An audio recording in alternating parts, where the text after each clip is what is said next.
Hello, my name is Jason JROCK Houston. Tonight we're speaking with guitarist Jeff Ellis. Some people may know Jeff from his other band, The Cause, but tonight we're talking with him about a great new tribute band he has called Burn. It's Southern California's premier Whitesnake tribute band, and that's the main reason I want to talk to you tonight, Jeff, because I myself am a huge Whitesnake fan, and I'm kind of surprised. I know there's a lot of quite a few Whitesnake tributes in Europe, but you guys are actually the first one out here, that I'm even aware of in the United States. Are you kind of surprised there aren't more tributes to Whitesnake out here? Yeah, thinking, as big as the band was in the 80s and with, all the guitar player fetishes that people had back then, that would be later in the years, you think there'd be people doing more tributes to them. And, our take on it was, as I said, I was a huge John Sykes fan growing up with his early days with Thin Lizzy and Whitesnake as well.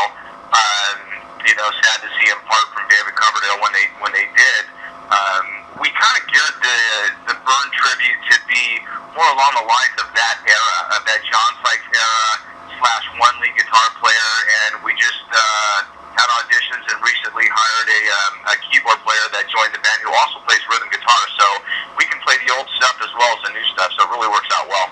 And so, like you're saying you're specifically a John Sykes fan, but I'm curious, was it through your, being a fan of John Sykes that you first got into the music of Whitesnake, or could you share with us how you first became a Whitesnake fan? Yeah, early on in the years, I was privileged to actually see him down in Costa Mesa. It was the first time I ever got a chance to see Whitesnake, and I did get to see that Slide It In tour with John Sykes, and then later on in the years, I went and saw him again in the later years when they had Steve Vai and Adrian Vandenberg in the lineup, and Rudy Sarzo, which was a great era. But obviously, when Adrian joined the band, they were playing the songs that John Sykes wrote before John Sykes left the band. So taking that as it may, we're actually, like I said, we're gearing towards the older Whitesnake, but we're also doing the newer stuff like the Still the Night, Here We Go Again, and Is This Love. Having that, we have a keyboard player that plays rhythm guitar as well, so it really works out well. I'm really excited about it. Yeah, I think it's interesting, that you point that out, because when people think of Whitesnake, typically they think of Slide It In album, the 1987 Whitesnake album. Those are the two that people kind of hold up. And even though when the 87 album came out, John Sykes was no longer in the band, he wrote those, he co-wrote those songs with David Coverdale. He was the guy who played on the album. And I think that just shows what a brilliant songwriter and player he is, because, and how great those songs were that he wrote, because even though, other guys kind of became famous for playing those songs, that's the guy that wrote the songs, and that just shows you the fact that any guitar player could step in there and play those songs, that, what a great songwriter he is. Yeah, you hit it right on the nose, Jason. I totally agree. And, my motto also, as you know, in my previous bands, I was also a lead singer. John Sykes also, as a guitar player, is a great singer, too, as well, as people are familiar, with him from Blue Murder and whatnot. And even so, after he left Whitesnake, he went on to do Blue Murder and do his solo act and did a lot of the Whitesnake songs, and he sang them as well. And having that lead vocalist ability really portrays his vibrato and his notes on his guitar playing, which, me being a lead singer too as well, and stemming from his playing and Michael Schenker's playing, that's a lot where I got my vibrato from, those big hard bends and long sustaining Les Paul. It's chilling. It's great. Yeah, you make a great point about John Sykes, being a singer, because, he gets tons of accolades for his guitar playing, obviously, but I think he's really underrated as far as his singing ability. Agreed. Yeah. He's got a great range. He's got a great vibrato, and it really helped out too. Like in the early years, because they didn't have a lot of background singers in the band, and he was basically backing David Coverdale up on all those older songs and stuff. And it really sounded well, and he sounded great doing his solo projects too as well when he sang all the songs too. Yeah, and Whitesnake, they continue to put out great new music, but they recently released this live album called Back to the Bone, live in '84. I was wondering if you had a chance to check that out, because it's a DVD and a CD of select shows from 1984 tour, and for anybody that's a fan of that era, it's just a great little souvenir to check out.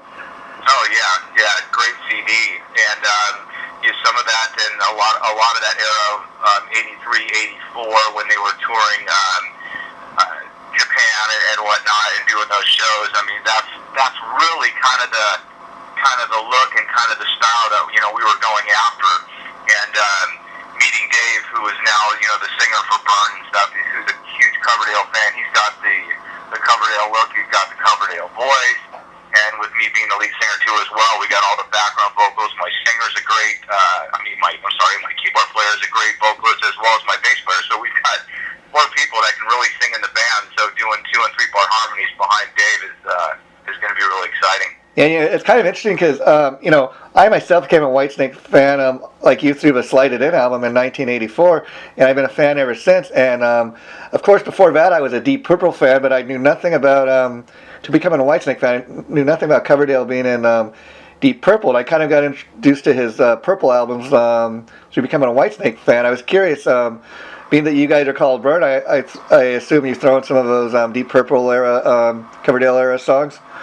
Yeah, definitely. That's really weird that you bring that up because I'm in the same exact boat you are, Jason. I was never really a huge Deep Purple fan.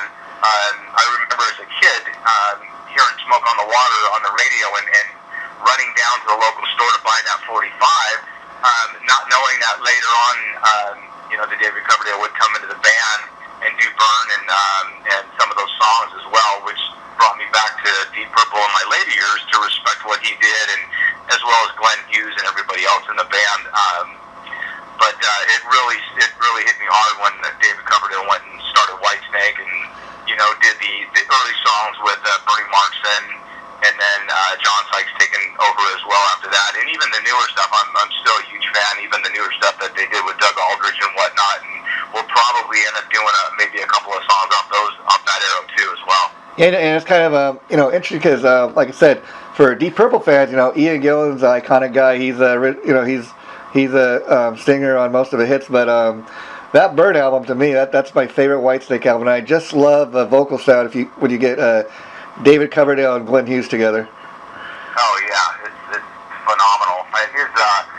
His arrangement and raspiness of his voice, along with his vibrato, I think was just it was kind of ahead of his time. Just kind of like Aerosmith is, it came about stuff that when you look back on that back in those days, nobody was singing like that. It's just it's mind blowing. Yeah, and especially when you consider back in '73 when Coverdale first joined Deep Purple, it wasn't like he was a known guy from another established band.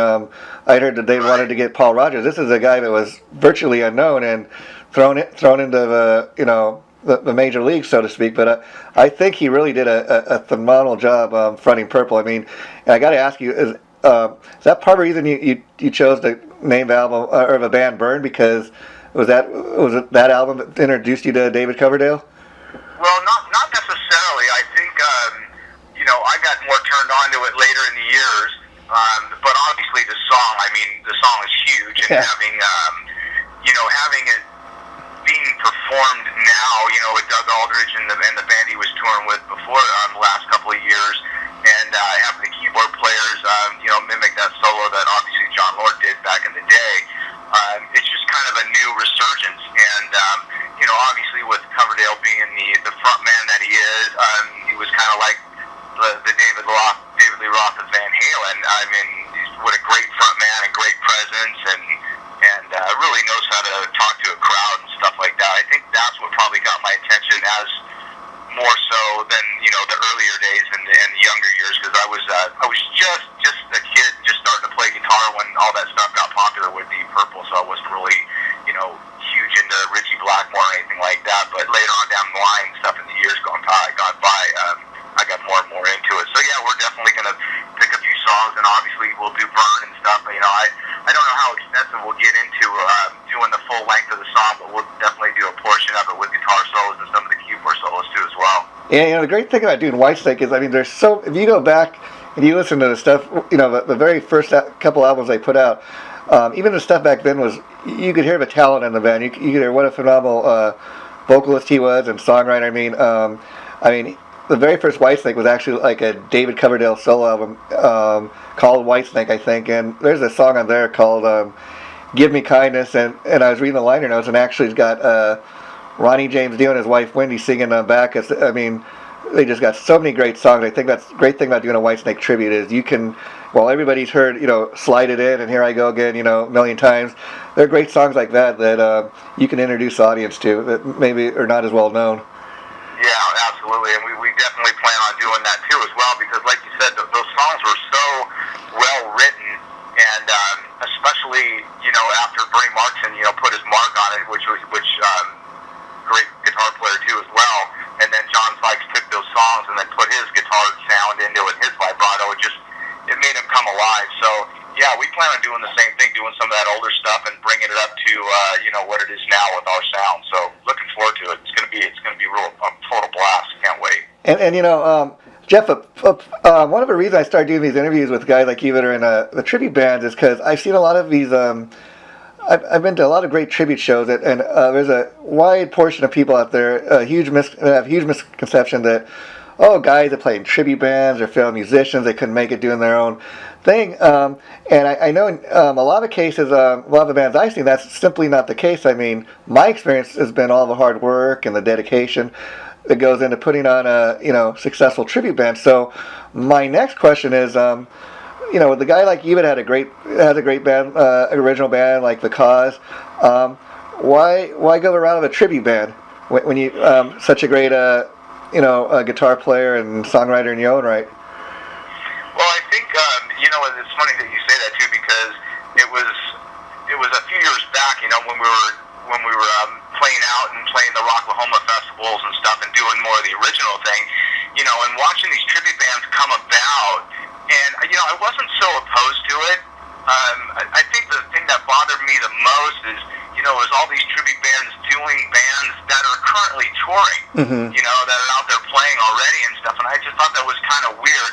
And then, as I was approached to doing my first tribute act, which is a Journey tribute act that I'm doing, being a huge Neil Sean and John Sykes fan, and I'm sure you've seen it as well too. There's a lot of tribute bands that'll get up there and do the deal or try to look the deal, but they really don't put as much effort into playing the part, note for note or bending the notes note for note. And me being a guitar player, learning to play by ear, I pick up on a lot of that stuff. So once we did start the tribute band, I told everybody in the band, if we're going to do it, we need to do it right, because I want not only the people to see the visual and the fans that are just the music fans to hear it, but also the musicians to listen to it and see it played exactly the way that the artist played it before. So that was what we were going after, and I think we pretty much captured that pretty much about 99%. So yeah, and I think that's the difference between what you guys are doing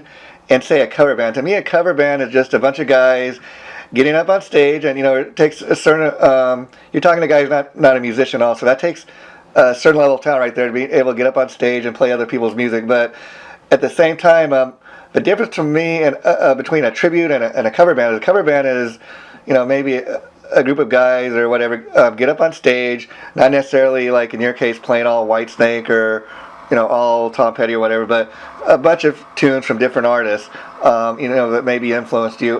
Whereas you guys are paying tribute to Whitesnake. That's your brand, that's your specialty, so to speak. And you're taking a little, it's almost like rock and roll theater. You're taking it a step further. You're trying to look like the band members from back in the day. You're trying to play the songs, like you said, note for note. And to me, that's ultimate rock and roll experience, if you will, as opposed to guys and just getting up in their jeans and t-shirt and strumming their guitar, if you know what I mean. Yeah, I totally agree with you, Jason. And people, a lot of these shows, are being done at casinos or bigger venues, where people are paying $15, $20, $25 to go see these bands play, and I feel that all that payment that goes into all the rehearsal, that goes into all the one-on-one studio time, trying to get the riffs down and the sounds down. I mean, I've gone back to where, other than I'm a left-handed player, I've got the same guitar, the same Les Paul John Sykes used, and basically the same Marshall, same sound, same tone, same vibrato, and people are paying money to see that, and they want to see that, and obviously the look as well, from the outfits to the hair, to the movement, to the stage presence, and and I think once people see it and see myself and Dave McDonald, my vocalist, we portray it pretty well, and people are going to get their money worth. They're going to walk away from it saying, hey, you know what, I like the band, and it was worth every penny. So that's basically what we're going after. Yeah, I think you're smart, and even looking at your Facebook page and the ads and the photos you have up there, it's quite clear what you're going for. I've seen ads where you guys say, this is like the John Sykes era, Whitesnake, and because Whitesnake is one of those bands like we were talking earlier. They've got many, many different lineups, and I'm a fan pretty much of everything they've put out. But I think that way, when people come to see a Burn show, they kind of right away kind of know what they're getting or what to expect. Right, exactly. And like I said, I mean, obviously we're focused on that era, that look from that era, and John's writing and his guitar playing. But I mean, there's a few songs that I liked, off Slip of the Tongue, and we're doing Judgment Day off that album, and then like I said, we're going to get into a couple of songs off the newer era. But basically, as our management and promotions departments portrayed on our site, that's basically the era that we're going for. But yeah, I'm with you, Jason. I like every little part of every little lineup that Whitesnake's had in the past. I was curious, any chance you guys might throw anything off of the controversial Coverdale Page album, and I want to talk a little bit about, were you a fan of that album at all? It's really weird that you say that. I know they had the single that was off that album that was played on the radio at that time, and being as them both being from that era, I thought it was a great combination. I like some of it. Whether we play or not, I don't know. We might dive into that, but also we dive into a lot of Zeppelin, obscure Zeppelin that a lot of people don't play, seeing as that my singer Dave pulled Zeppelin off real well. And I became a bigger fan, I think, of Jimmy Page once I got older, and back when you were the kid, you were all about how much distortion can you get, and how much can I sound like Randy Rhoads or Eddie Van Halen, not knowing that so much songwriting and so much tone chasing that Jimmy Page did, and to get those tones now, it's brought out a lot of respect for me. So yeah, I wouldn't be surprised if Dave and myself dive into some of that era and play maybe a song or two off that album. And the reason I ask is it always used to crack me up back in the day. Of course Robert Plant came before Coverdale, but he used to, and I think still to this day he takes such he's so insulted by Coverdale. He thinks Coverdale's trying to rip him off or trying to clone him. And I always thought, man, what the ultimate compliment. Coverdale is a great singer in his own right. And if you influence that, that's something I would be proud of. I never understood Plant's problem with Coverdale. Yeah. Me neither. It's almost like back in the days of high school when we had our bands and stuff, and we play all the backyard parties, and that band's better than that band, or that singer ripped off this singer. Everybody gets their influences from everybody. David Lee Roth. If you go back to Black Oak, Arkansas, and watch the guy sing. I mean, that's David Lee Roth back in the '60s and '70s.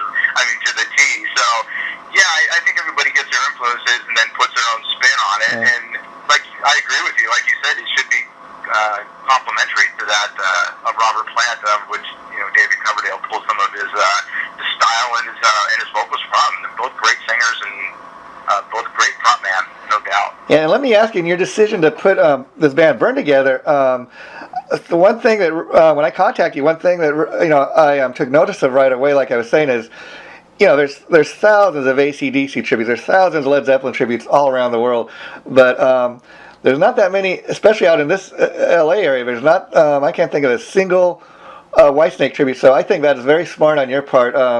Now, is that something that you took notice yourself, or was it just a more of a, I want to pay tribute to the music of Whitesnake because I'm a John Sykes fan? Right, yeah. We did take note of it, obviously, when we started it, and,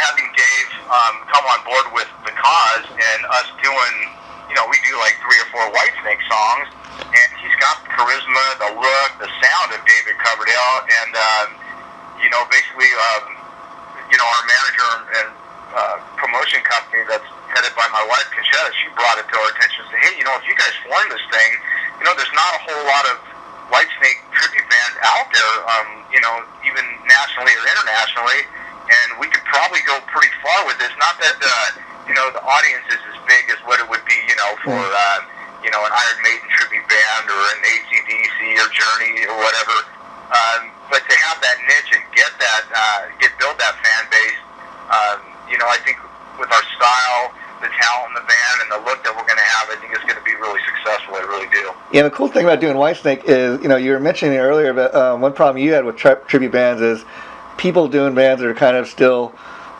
existing today. And while Whitesnake is, still alive and well, the thing about it is they don't tour constantly like they did back, in the 80s and the early 90s. And so that's one thing you guys got going for you. People that are Whitesnake fans, maybe if Whitesnake's not playing around, they don't have any new music out, they can go check out the next best thing, which would be your band Burn, and that's kind of what people have to with this new band. I think that's great. Yeah, agreed. And I think what's really good about it too is it's kind of in a genre where you have your hard rock songs and you have your commercial songs and you have your pop songs. There's so many different eras of Whitesnake that I think being able to blend with some of the other tribute bands on some of these larger bills, whether it be concerts in the park or maybe some of the bigger Vegas shows or something like that we could play with an Alice in Chains tribute band, we could play with an AC/DC tribute band. Oh, definitely, yeah. You know what I mean? And it still blend into that same crowd and that same genre. So I think it's going to work out real well. I'm just super excited about it. And we've definitely put so much homework into it. I mean, just hours and hours of studio time.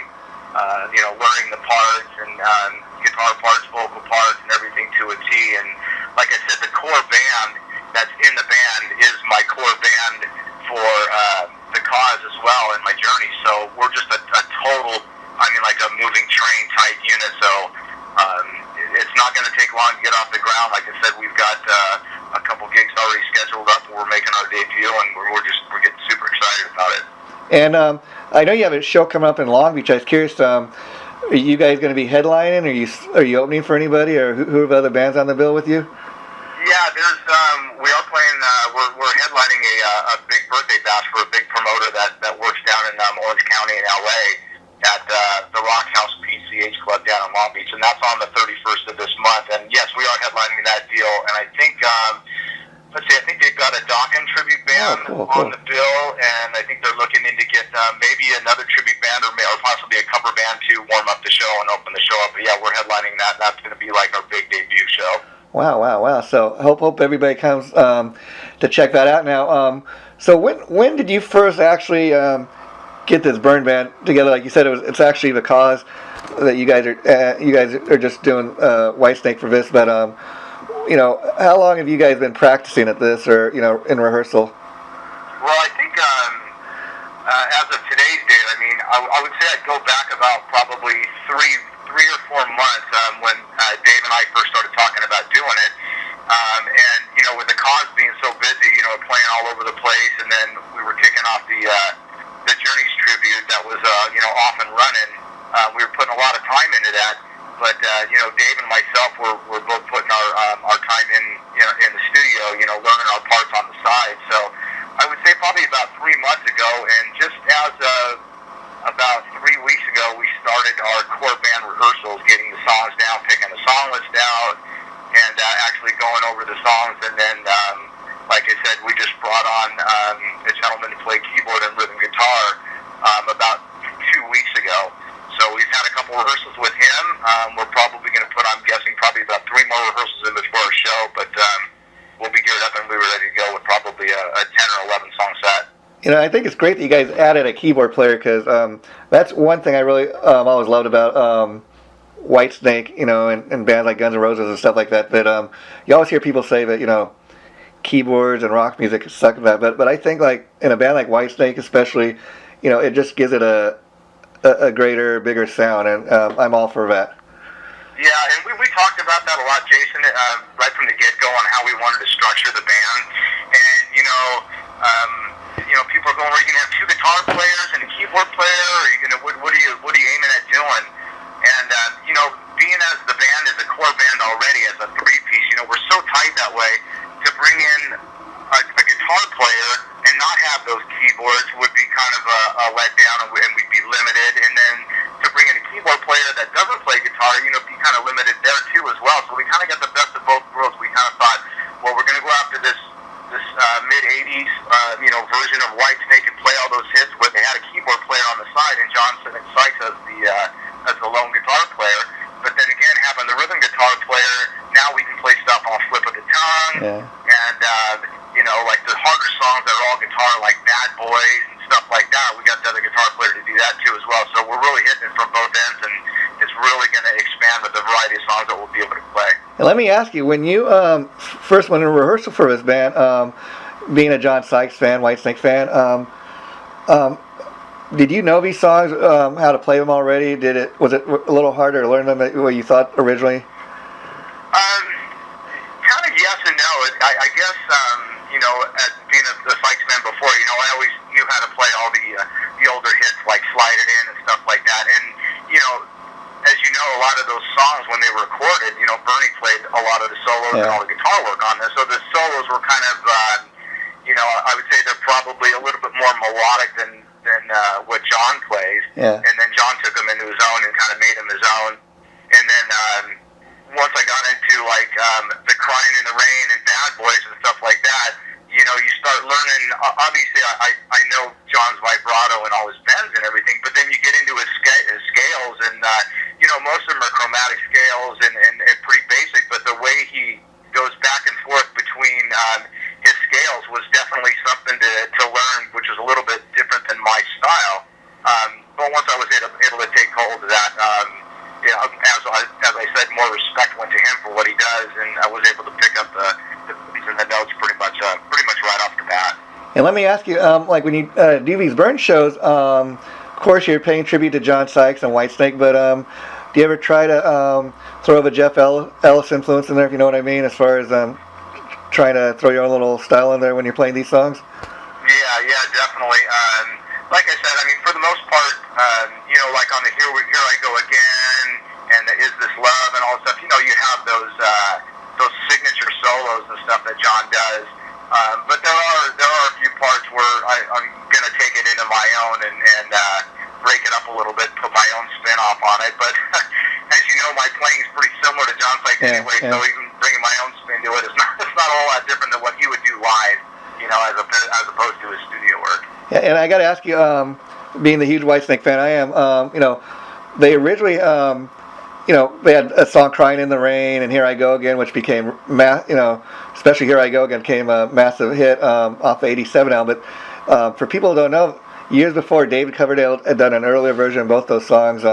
If you hear the original "Here I Go Again," it's not as much of a huge rock song. It's more kind of got a blues feel. Some of the lyrics are different. I think there's a lyric that says something about like a hobo or something. And I was wondering if you had a chance to hear the original version of that.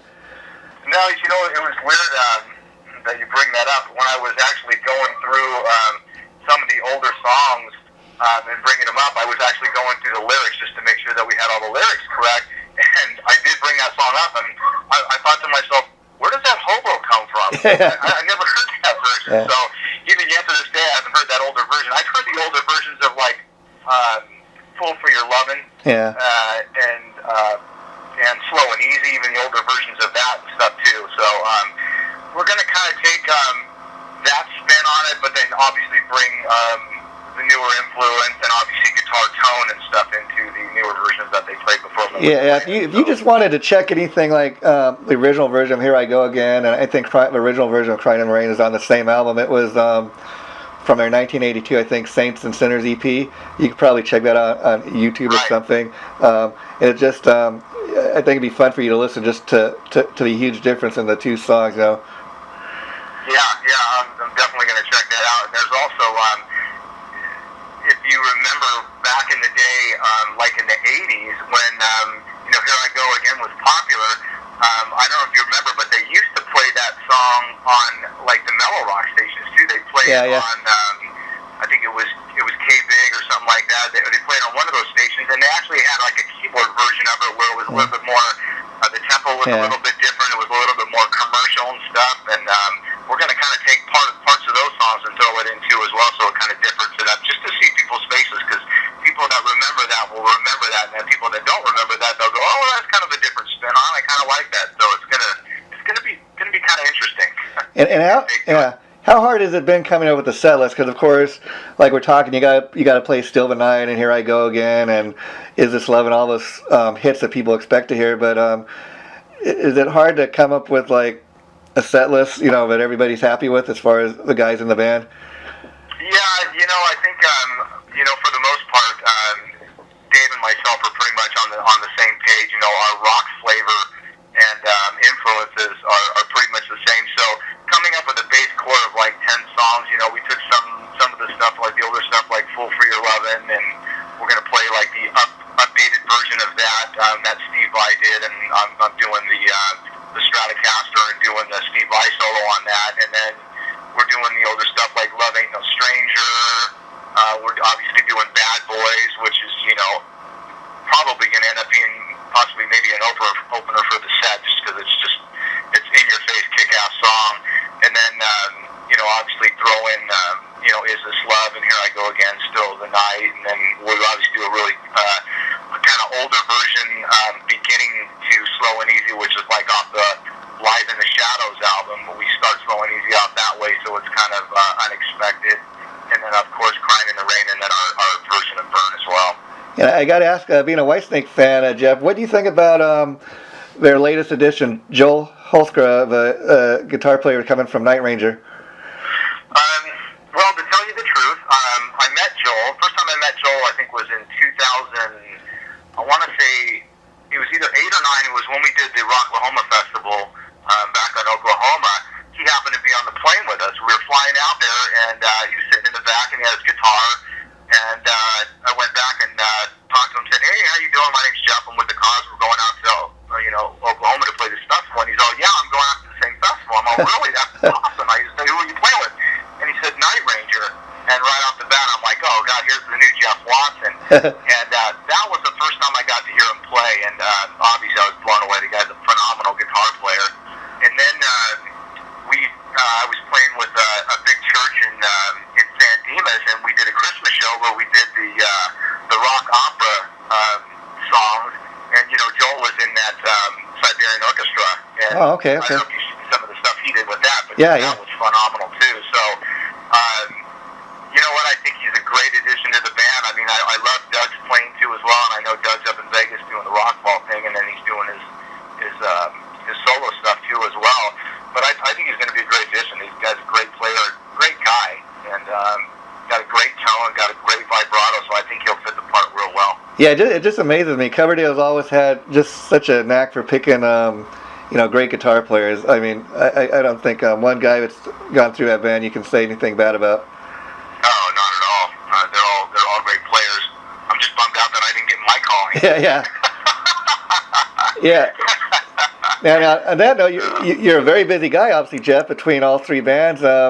Is that ever something that's very hard to schedule between all three bands? It is, and with my work as well. Obviously, I don't do it for a living. I do it for the joy of playing it too, as well. But my living in construction takes a lot of my time. And my wife and I we're very active. We have drag boats and go to the river and do the desert thing and stuff all the time too, and we have our kids that we spend time with too, so it's hard to kind of do all this stuff and schedule everything around everybody's schedule as well, having being, which is good. We have a core band, so whether one band's playing or the other band's playing, it's usually pretty much the same guys other than, a couple of different people, so scheduling these shows, basically it's pretty easy, and everybody's availability has worked out pretty good so far, so I see it to be a very, very busy spring and summer this year.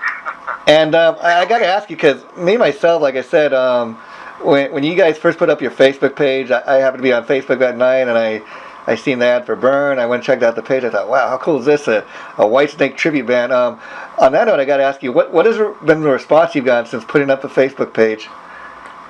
It's wild because after my wife put that up, it was like a week later, and she comes to me. She goes, "You're not going to believe this thing's freaking taking off like a rocket." She goes, "I can't believe the responses we're getting and how people are excited to come out and see this band play." Because as well as the people that don't know us, there's a lot of people that know myself and Dave from all the bands that we've been in over the years anyway.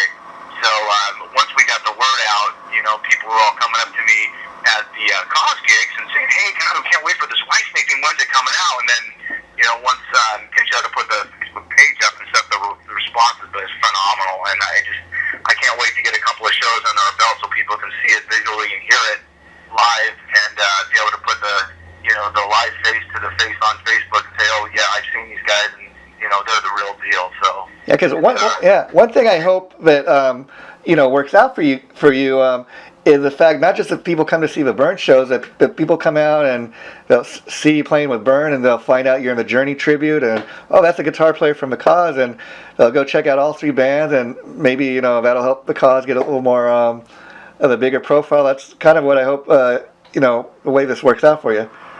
Yeah, and that's definitely kind of the way it's been taken off, because like a lot of the people that have heard about this Burn thing starting off, know me and Dave as well as being in the Cause, and we've even thought about doing some double billing too, where we have the Cause warm up for Whitesnake and play all our cover hits and stuff, and maybe a few originals here and there, and then open up for Whitesnake, and as well as maybe even Journey and Whitesnake being on the same bill as a tribute to with Burn and Journeys.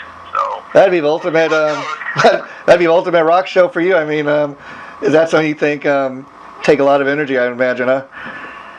Yeah, definitely. I mean, being as the Cause becoming more of a cover band lately in the last few years, we're playing 3 hours to 4 hours a night. So to do the two band thing, it really it's not really, doesn't put a whole damper on the physical aspect of it and the mental, as long as everybody stays in shape and stuff, and can pull it off. We actually had Journeys come in and have a guest appearance on one of the Cause gigs that we had, and that was a 3-hour gig. So wow, we were able to pull it off, but it's definitely tiring. It takes a toll on you.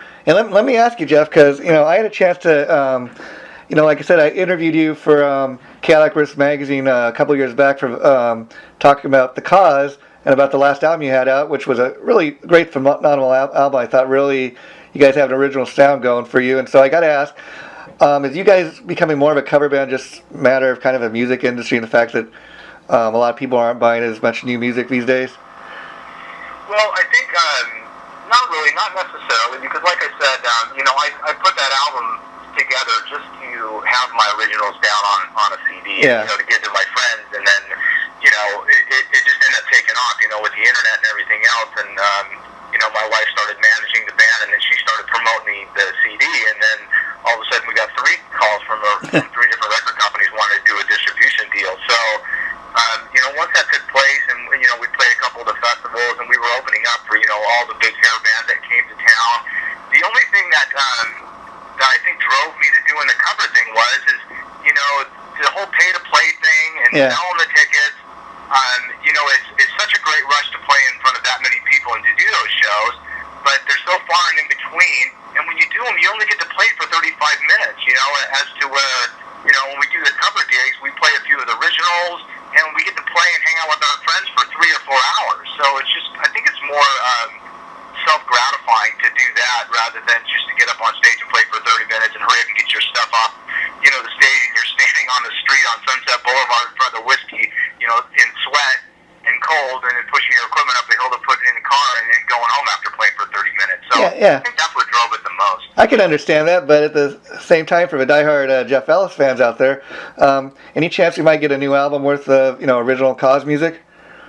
Well, I think as you say that, I have started working on some new original stuff, and I'll probably be putting some stuff down on tape here in in the near future, within a few months, as soon as we get the burn thing down, because as you know, we're starting off right now, so we're getting the rehearsal time in, we're getting the studio pictures done, we're getting the videos done, and I'm also putting together a recording too with the band as well. So when you do go up on our Facebook, you can see live video, you can hear recorded stuff that we've done, and see the visuals and the pictures too as well. So I think after a few months down the road, yeah, I wouldn't mind getting back into the studio and doing a few more songs and putting together maybe another EP or something, maybe a short EP, and put that down on CD again. Well, that's something we definitely look forward to. And as far as the Journeys tribute, that's another band I've seen popping up on Facebook.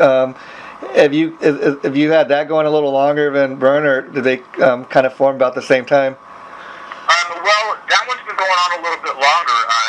What had happened is the singer for that band, Dina Morales, approached me at one of our cover gigs, and he came up and sang with us, and we actually did a Journey song, and we did some Y&T, and the guy's range was just phenomenal, and we really took a liking to each other, as far as vocals go and guitar playing goes, and he actually brought the drummer down that's playing with us now, Mark Kelly, to one of our cause shows too, and we just all took a liking to each other, and Dino asked me, he said, hey, do you ever think about doing a Journey tribute thing? And I said, God, I'd love to. And he said, well, I'm in a Journey's tribute band right now. I'd like to have you come down and see about playing guitar for us. So I went down and auditioned, and loved his playing, and wasn't really fond of the whole band. And then we decided to take it off on our own and bring my cause player, drummer into the mix, and we formed that. And obviously, being a Journey fan and huge Neil Sean fan, I pretty much knew all the songs anyway. So we took about a month's time, and then got together and had a few rehearsals, and bam, we were off and running. And I think tonight at the M15 Club we'll be playing, which is the 3rd of January, and it's I think our second major show that we've done. So yeah, it's been off and running for probably about 3 months now. As far as Journeys go, I got to ask, have you guys played pretty much locally, or you've played other places outside of California? Not quite just yet. We're just finishing up putting our promo package together. Okay. And obviously we've played a few gigs from just the word of mouth. But yeah, most of them, the 3 gigs that we played, like one of them was a guest appearance that we did in October at a cause gig, and then we played a couple of smaller places here locally. But we definitely plan on doing, the concert in the Park series in different cities this spring and summer. We want to get up to Vegas. We want to get up to Laughlin, Texas, and Arizona, and play some of the casinos out there too as well. And have you given much thought as far as live shows, as far as you think you'll be doing a lot of shows with other tribute acts, or you think you could open for national acts as well? I'm not opposed to any of it, Jason, to tell you the truth. As long as we're out there playing, it doesn't really matter to me. I mean, if we play along with other tribute bands, I think that's great, because then the audience can get a flavor of our band, as well as our crowd getting a flavor of the other bands we play with. So you gain more followers playing that way, and if it does come about to where we plan a bill where we open up for a national act as a tribute act, I wouldn't be opposed to that too as well. So I'm pretty much open book. Yeah, and no matter if we're talking about the Burn Band or Journeys, I think one cool aspect for you as a musician is this allows you to keep up your musical chops. Get out there gigging and playing pretty regularly. It must be a great way to keep your musicianship up, if you will. Yeah, absolutely. I mean, obviously, Sean and Sykes, two of my favorite guitar players of all time. I've always been in that same melodic mode of playing, even with the cause. I mean, as you know, like listening to my album and stuff like that, all the solos are very melodic and whatnot. But I'm just a guitar enthusiast, I guess. I mean, I come home and play in my studio and just play the tracks over and over again, just embed them into my head. So I'm constantly playing after work and on the weekends, even when the bands aren't playing. So yeah, it definitely keeps me yearning to play and keeps me from missing any chops, as you said.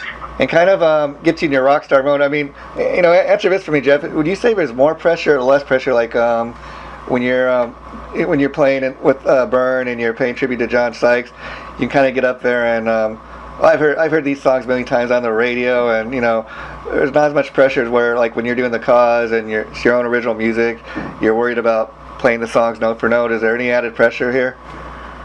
Yeah, I have to say, yeah. I mean, definitely, the cause is a little bit more laid back. But, on the other hand, too, I mean, even, if you come and see the cause play and see the cover bands, you'll know even to talking to people. Like, when we play, the Zeppelin and the Van Halen and the Ozzy and all that stuff, I'm one to play pretty much everything note for note, other than, scatting around, like on the ZZ Top songs, like on Tush or whatever and stuff like that. So I'm pretty much note for note like that. But yeah, when you do the tribute thing, and watching Neil Sean play, when you watch him play, and you watch John Sykes play live, a lot of their bends and a lot of their notes are spot on, and I definitely want to portray that when we play. So yeah, there's a certain amount of pressure and a lot less drinking as per se before the show, before we go on with those deals, for sure. I mean, Journey's another great iconic band, but it just amazes me that they're still as successful as they are today. But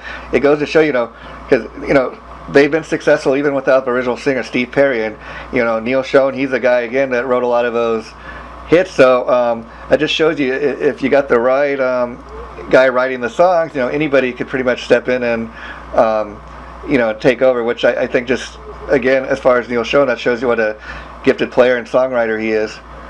Yeah, absolutely. I mean, Neil Schon too as well. I mean, I'm sure people that know back in the olden days, like when they did, the Departure album and stuff. I mean, I've seen him live probably, 10 times. But Neil Schon is also an accomplished singer as well too, and just like John Sykes, I mean, that shows in his guitar playing, his melodic style and his runs and his bends. And he's got the built-in Fernandez sustainer into his guitar, and his guitar, he makes it sing like a vocalist would, like almost like a Steve Perry would sing. So I compliment him on that, and even seeing him now, he doesn't get away from his note for note playing, the way those songs were recorded, and definitely having Arnell on the train now and being able to sing all those songs that Steve Perry did, and have that range to do so. I mean, obviously, he doesn't have the tonality, and he doesn't have the vibrato like Steve Perry, and who does, for that matter anyway. I'm so glad that they did find somebody that can carry him along to keep playing as they do, and hell, I hope they keep playing until they can't play anymore. Obviously, I enjoy it every time we go see him play. I enjoy it every time. Yeah, the best, when people, trash tribute bands like that, best example I can throw in people's faces. Anybody that's a fan of Steel Panther, the singer they got, when he was originally coming up on the scene in the 80s, he went by the name Ralph Sanaz.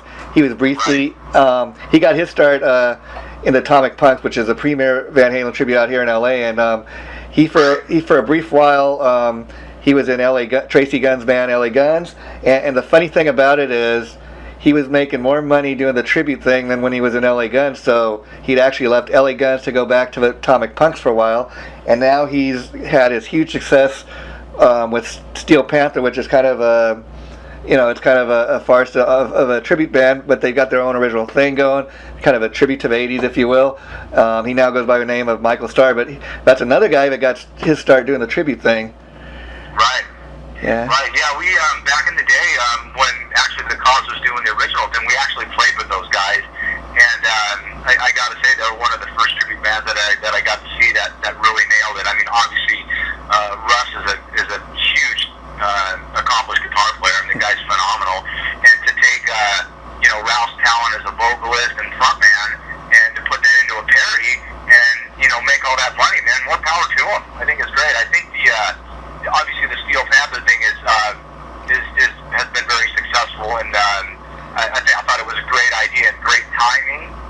For one, it's a little crude for me to listen to and watch, but I mean, for the most part, I mean, they're all great musicians, and they're doing what they love to do, and they're making a living doing it. So, I can't down them for everything. More power to them. And the great thing about that band is, like I said, it's more of a tribute in the sense it's a tribute to the 80s, if you will, 80s hair metal, and yet their originals, if you listen to the albums, they're greatly written original songs. So it's not a total tribute act, and he came up on the tribute scene. So and again, for a band like that, it's just amazing that they just got got the opening slot on the Judas Priest tour. So again, that just speaks volumes about the talent that's in that band, you know. Oh, absolutely, absolutely. And you think about it, Jason. You think about it. If they would have came out like that for the real deal, like back in '79 or '80, I mean, can you imagine? I mean, you know that stuff that would have took off, and they would have been a big hit back then too, as well. So yeah, like I said, you're right. They got a great guitar player in the band and great talent, and they're getting good bills. They're playing huge festivals overseas and getting on all the big bills. So yeah, more power to them. Well, Jeff, I could talk to you all day. It's been great talking to you, and I just want to I just want to say that I'm real excited about the show coming up in Long Beach. In fact, I live 5 minutes from that club, so I'm planning to go down there and I'll stop by and say hi. I'm real excited to see what you guys have to offer up that night, and I hope it's really successful because I'd like to see more of these burn shows down the line, and I think it's a great idea you had about maybe having a gig where you have all three bands play a set. It would be an awesome, to me, the ultimate rock show right there. Right. Well, it's been great, Jason, and I appreciate you getting together with us and putting this together. As always, it's always great to talk about what we're doing and promote it, and definitely helps out a whole bunch, and as well as making a new friend too as well. I really enjoyed talking to you as well, Jason. Okay, well, do me a favor, Jeff, and keep in touch, and I'll see you at that gig in Long Beach, and the interview itself should be getting posted about. I'm going to do my best to get up for the gig, but probably within a week or two, and just keep in touch. I'll let you know when it goes up. And anything else you'd like to say before we go? No, I just want to, like I said, I want to thank you and your and definitely your page and your show for helping us promote the band and stuff, and looking forward to a lot of success with all three bands, and meeting a lot of new faces, and spending good times with good friends and stuff. That's what it's all about, and look forward to seeing you down there on the 31st. Okay, the last thing I want to ask before we cut it off here, Jeff, is what is your ultimate or your all-time favorite Whitesnake album? I'd probably have to say probably the Whitesnake album that where a lot of the stuff was recorded with John Pike's guitar and stuff. That's probably my favorite listening to, and like I said, being a huge Sykes fan, that's probably my favorite album of all time. But like I said, like as you stated, there's been so many great players along the line, and so many different flavors of Whitesnake. It's kind of hard to pin it on one album, but it'd probably have to be that one for now. Yeah, and the reason I ask is I was just in talking to you, I was thinking maybe down the line it'd be a real cool idea to where we could do this again, but talk like a little more detail about why that album was such a huge influence on you, and that I think that'd make for an interesting conversation. Sure, sounds great, Jason. Okay, well, take care, my friend, and I'll be in touch. Bye-bye.